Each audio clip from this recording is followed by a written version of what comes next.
श्रीमद्भागवत महापुराण माहात्म्यम अध्याय क्रमांक 4 गोकर्णोपाख्यान आरंभ। श्लोक क्रमांक 40 के पश्चात तस्याग्रहं समालोक्य फलमेकं स दत्तवान् इदं भक्षय पत्न्या त्वं ततः पुत्रो भविष्यति।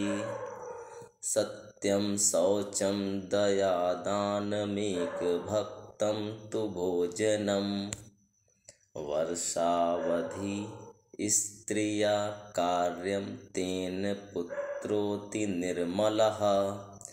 एवमुक्त्वा ययौ योगी विप्रस्तु गृहमागतः पत्न्या पाणौ फलं दत्त्वा स्वयं यातस्तु कुत्रचित् तरुणी कुटिला तस्य सख्यग्रे चारुरोदहा। अहो चिन्ता ममोत्पन्ना फलं चाहं न भक्षये फलभक्षेण गर्भः स्याद्गर्भेणोदरवृद्धिता। स्वल्पभक्षो ततो शक्तिर्गृहकार्यं कथं भवेत्।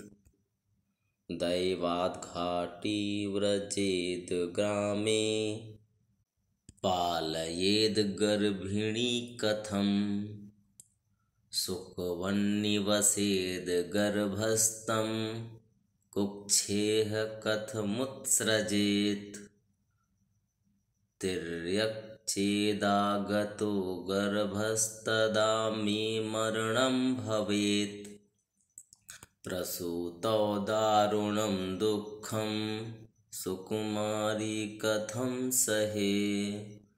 मन्दायां मयि सर्वस्वं ननान्दासं हरेत्तदा।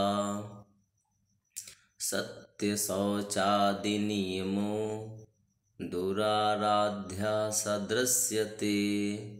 लालने पालने दुःखं प्रसूतायाश्च वर्तते। वन्ध्या वा विधवा नारी सुखिनी चेति मे मतिः। एवं कुतर्कयोगेन तत्फलं नैव भक्षितं पत्या पृष्टं फलं भुक्तं चेति तयेरितं।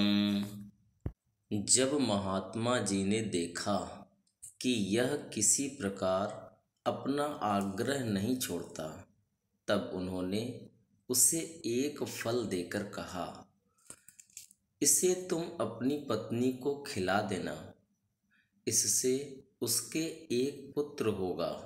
तुम्हारी स्त्री को 1 साल तक सत्य, शौच, दया, दान और एक समय एक ही अन्न खाने का नियम रखना चाहिए। यदि वह ऐसा करेगी तो बालक बहुत शुद्ध स्वभाव वाला होगा। यूं कहकर वे योगीराज चले गए और ब्राह्मण अपने घर लौट आया।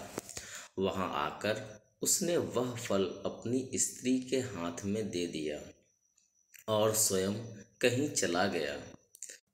उसकी स्त्री तो कुटिल स्वभाव की थी ही। वह रो रो कर अपनी एक सखी से कहने लगी, सखी, मुझे तो बड़ी चिंता हो गई। मैं तो यह फल नहीं खाऊंगी। फल खाने से गर्भ रहेगा और गर्भ से पेट बढ़ जाएगा, फिर कुछ खाया पिया जाएगा नहीं। इससे मेरी शक्ति क्षीण हो जाएगी। तब बता, घर का धंधा कैसे होगा। और दैववश यदि कहीं गांव में डाकुओं का आक्रमण हो गया तो गर्भिणी स्त्री कैसे भागेगी। यदि सुखदेव जी की तरह यह गर्भ भी पेट में ही रह गया तो इसे बाहर कैसे निकाला जाएगा।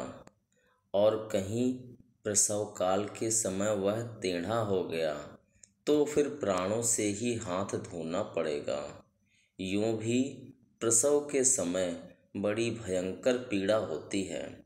मैं सुकुमारी भला यह सब कैसे सह सकूंगी। मैं जब दुर्बल पड़ जाऊंगी तब ननद रानी आकर घर का सब माल मता समेट ले जाएंगी और मुझसे तो सत्य शौचादि नियमों का पालन होना भी कठिन ही जान पड़ता है। जो स्त्री बच्चा जनती है उसे उस बच्चे के लालन पालन में भी बड़ा कष्ट होता है। मेरे विचार से तो वंध्या या विधवा स्त्रियां ही सुखी हैं।